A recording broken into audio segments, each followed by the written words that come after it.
I want to tell you today, as we think about those three key aspects of the testimony of faith, I want to tell you the real story of St. Nicholas. You know, there truly was a St. Nicholas. Most people know that there was, and they thought, man, maybe he was in Germany, maybe he was here, maybe he was somewhere else, maybe, I don't know. There really was a St. Nicholas who, when we think about all the gift giving and all, he didn't have reindeer. He didn't have red suits. He didn't have elves helping him out. If you go all the way back to the 3rd century after Christ, there was a St. Nicholas. He was born in a place called Myra. Myra is in what was called at that point Asia Minor. Asia Minor today is modern Turkey. So he was born in Turkey, lived all of his life in Turkey, born into a very wealthy home, St. Nicholas.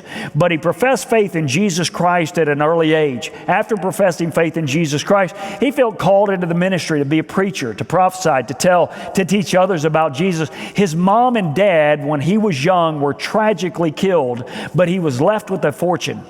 He had an uncle that took over to watch over him and his fortune, but he still wanted to stay true to his call of God on his life.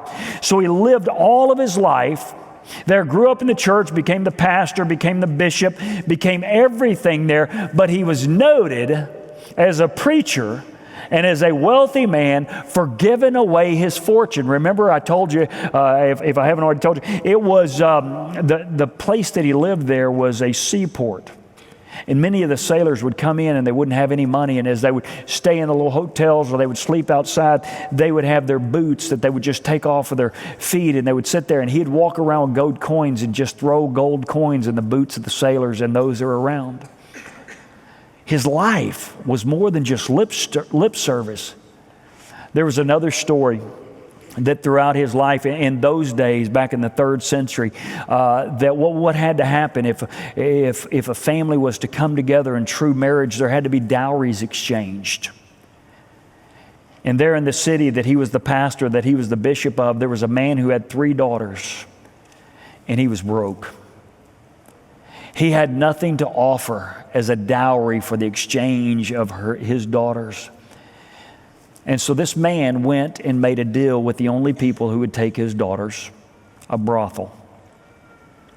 He was going to sell his daughters to a brothel because they would take him. St. Nicholas heard about it, went by the house when he heard about it, walked into the room and threw in a bag of gold. And the man didn't have to sell his daughters. When he threw the bag of gold in, St. Nicholas said, now don't tell your father where that came from. How many of you think 3 girls can keep a secret? That ain't happening. There are many, many other stories. Remember, washed in the blood of the Lamb, lived out their testimony, did not shrink back from death. If you know anything about church history, during St. Nicholas's life there in the 3rd century, Diocletian became a Roman emperor. He developed a hatred for Christians. As a matter of fact, he wanted to wipe Christianity off the map. He began to persecute Christians. One of those who was taken to jail and persecuted was St. Nicholas because he would not give his Bibles away and he would not stop preaching the gospel of Jesus Christ. So they drugged St. Nicholas. This is St. Nick, by the way. They drug him into prison. It's said under Diocletian that Diocletian had so many Christians and so many preachers in prison that he had to let the real criminals out to have room for them. What they did with St. Nicholas is they would draw him out of the public square. They would take these big tongs and they would heat him up. And they would grab his flesh sizzling and begin to rip it off of his body, saying, recant of Christ or else. That's St. Nicholas. He never did. And when he got to a place after his torture that day that he couldn't stay awake and would pass out, they would drag him back into a jail cell. They would feed him a little food and water until he was healthy enough to be drugged back out into the public square so they could do it again.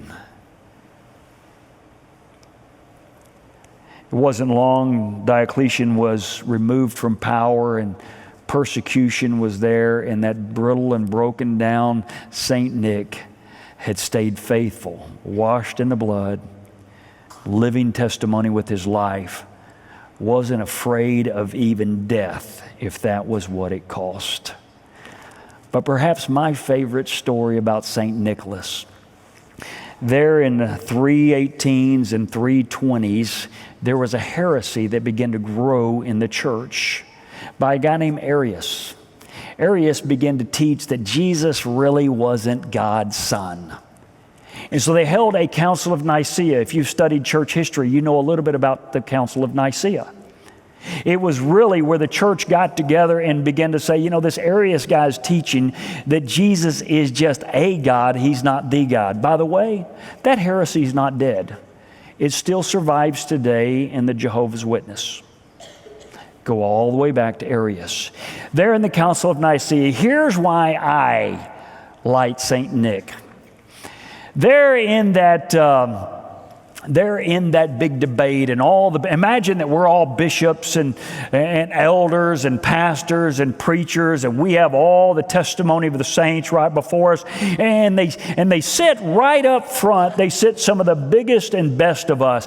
St. Nick was one of those, and they let Arius stand before the people and present his case, and he began to present his case. It is said, now we don't have a picture of this, but I wish we did, that when Arius was standing before the congregation and the people of all the pastors, all the bishops, and espousing his heresy, that St. Nicholas couldn't take it, and he stood up and he hit Arius in the mouth.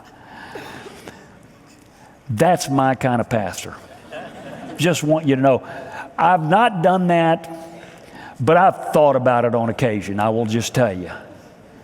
That's the real story. And out of that convention, St. Nicholas was a part of it, came the true affirmation of who Christ was, and once and for all, that heresy was delivered from the church. St. Nick, washed in the blood, lived a life of gratitude and faithfulness with his walk and with his talk, wasn't afraid to die even for his faith. Let's talk about that to our kids this Christmas.